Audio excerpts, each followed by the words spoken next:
एक बार की बात है, एक घना जंगल था। उसी जंगल में एक लकड़हारा लकड़ियां काटने गया था। लकड़हारे को लकड़ी काटते काटते काफी देर हो जाती है। आज तो लकड़ी काटते काटते काफी देर हो गई, समय का पता ही नहीं चला। रात हो गई है, घर चलता हूँ। ऐसा कहकर लकड़हारा लकड़ियां उठाकर घर की ओर जाता है, लेकिन तभी उसे जंगल में से एक तेज रोशनी आती हुई दिखती है। लकड़हारा रोशनी देखकर हैरान हो जाता है। इतने घने जंगल में इतनी तेज रोशनी, चलकर देखता हूँ क्या बात है।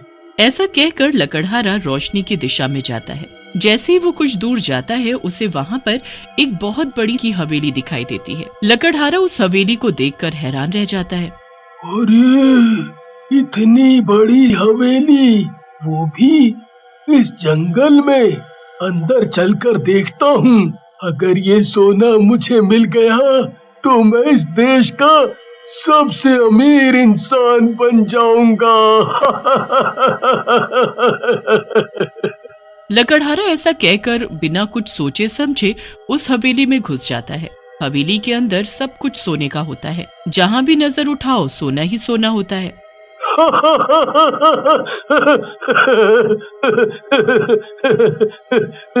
आज तो मेरी किस्मत ही खुल गई है। इतना सोना देखकर मजा ही आ गया। ऐसा कहकर लकड़हारा वहाँ पड़ा सोना उठाने लगता है, लेकिन तभी वहाँ एक लड़की आ जाती है जो पूरी सोने की बनी होती है। लड़की हंसते हुए बोलती है, उठा लो लकड़हारे, जो तुम्हें चाहिए ये सब तुम्हारा ही है। ऐसा सुनते ही लकड़हारा वहाँ पड़ा सोना उठाने लग जाता है, लेकिन लालच में वो इतना सोना उठा लेता है कि वो जमीन में गिर जाता है। ये देखकर वो सुनहरी लड़की उसके पास आती है और एक चुड़ैल में बदल जाती है। तू ये सोना नहीं ले जा पाया, इसलिए अब तू यहीं रहेगा मेरे पास। चुड़ैल की बात सुनकर लकड़हारा डर जाता है और बोलता है, मुझे जाने दो, मैं दोबारा लालच नहीं करूंगा। अब कुछ नहीं हो सकता, तू अब मेरे पास ही रहेगा लालची इंसान, एक मूर्ति बनकर।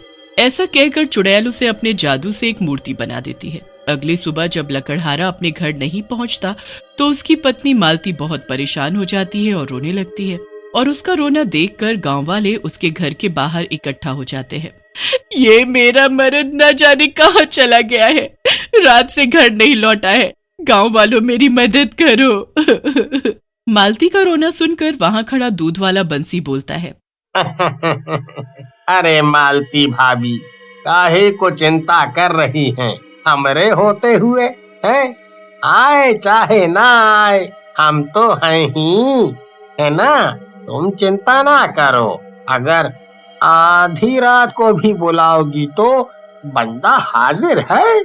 बंसी की बात सुनकर मालती को और गुस्सा आ जाता है और वो बोलती है, नास मिटे, अभी झाड़ू में गोबर लगाकर मारूंगी ना, अकल ठिकाने आ जाएगी तेरी। आधी रात को हाजिर होगा, चल भाग यहाँ से। मालती की बात सुनकर बंसी चुप होकर खड़ा हो जाता है। तभी वहाँ रामू आता है। रामू गांव का एक अच्छा और भला लड़का था। मालती का रोना सुनकर रामू बोलता है, आप चिंता ना करो मालती भाभी, हम लोग उनको ढूंढ कर ले आएंगे, आप चिंता ना करो। ऐसा कहकर रामू अपने दोस्तों अजय और विजय के साथ जंगल में लकड़हारे को ढूंढने के लिए जाता है, लेकिन काफी देर ढूंढने के बाद भी उसको कोई दिखाई नहीं देता। अजय रामू से बोलता है, भैया रामू, मुझे लगता है ये नंदू लकड़हारा मालती भाभी से परेशान होकर घर छोड़कर कहीं चला गया है।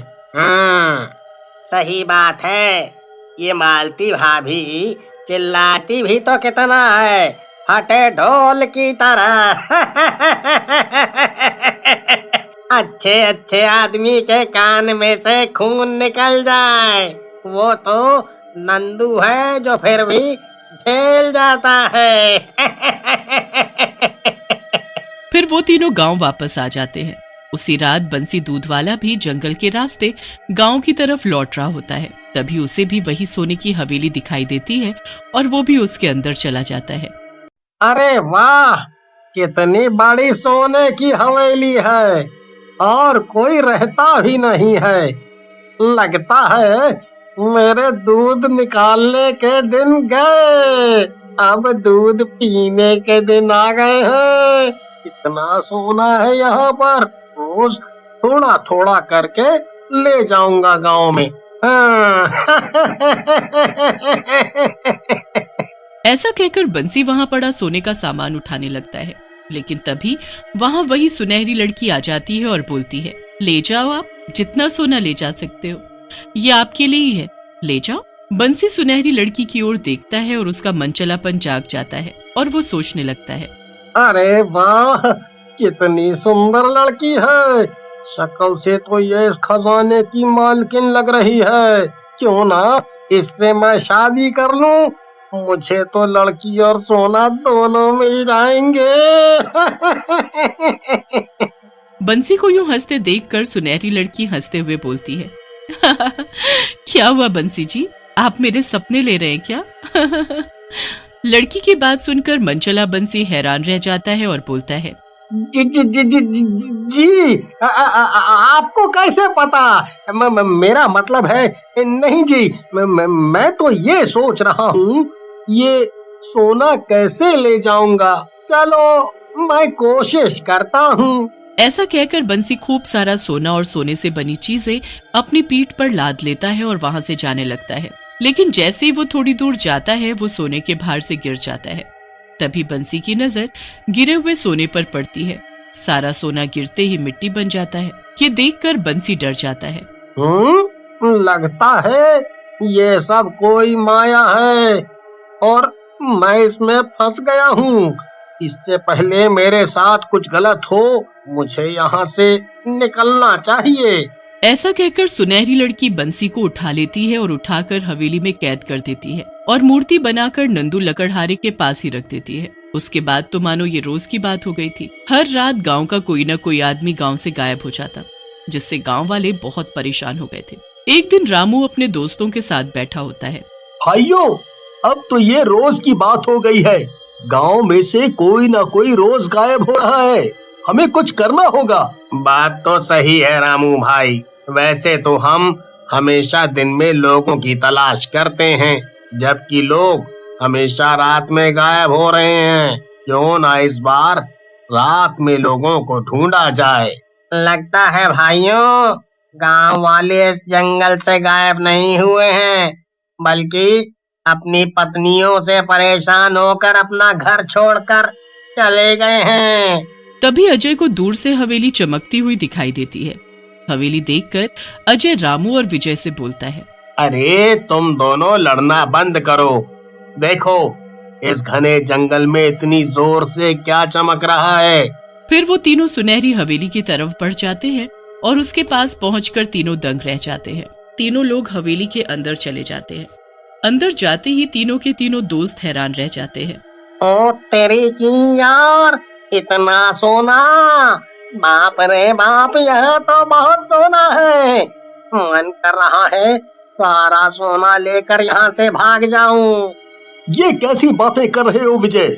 ये सोना हमारा नहीं है, हम इसे कैसे ले सकते हैं? लालच बुरी बला है, लालच मत करो। रामू की बात सुनकर अजय और विजय चुप हो जाते हैं। लेकिन तभी वहां वही सुनहरी लड़की आ जाती है और बोलती है, तुम मुझे बहुत अच्छे लगे, मैं तुमसे शादी कर लूंगी, लेकिन तुम्हें उसके लिए मेरे पास तो आना होगा। पहले मेरे पास आओ। लड़की के बुलाने पर अजय उसकी तरफ जाने लगा। ये देखकर सुनहरी लड़की चुड़ैल में बदल जाती है और बोलती है, तुम तीनों दोस्त अब मेरे चंगुल में फंस चुके हो। अब तुम तीनों यहाँ से नहीं भाग पाओगे, समझे? मैं तुम तीनों को नहीं मार सकती। तुम तीनों ही ईमानदार हो और तुम तीनों में कोई लालच भी नहीं है, इसलिए मैं तुम्हें यहीं पर कैद करके रखूंगी। लेकिन तभी विजय वहीं पर रखे हुए एक आईने को तोड़ देता है। आईने के टूटते ही चुड़ैल का जादू खत्म होने लगता है। सुनहरी हवेली गायब हो जाती है और मूर्ति बने सारे गांव वाले जिंदा हो जाते हैं और चुड़ैल भी एक परी बन जाती है। मैं एक परी ही हूँ। एक साधु बाबा के श्राप के कारण चुड़ैल बन गई थी। उन्होंने कहा था जिस दिन कोई बिना लालच का इंसान आएगा, मैं यहाँ से आजाद हो जाऊंगी। ऐसा कहकर परी वहां से गायब हो जाती है।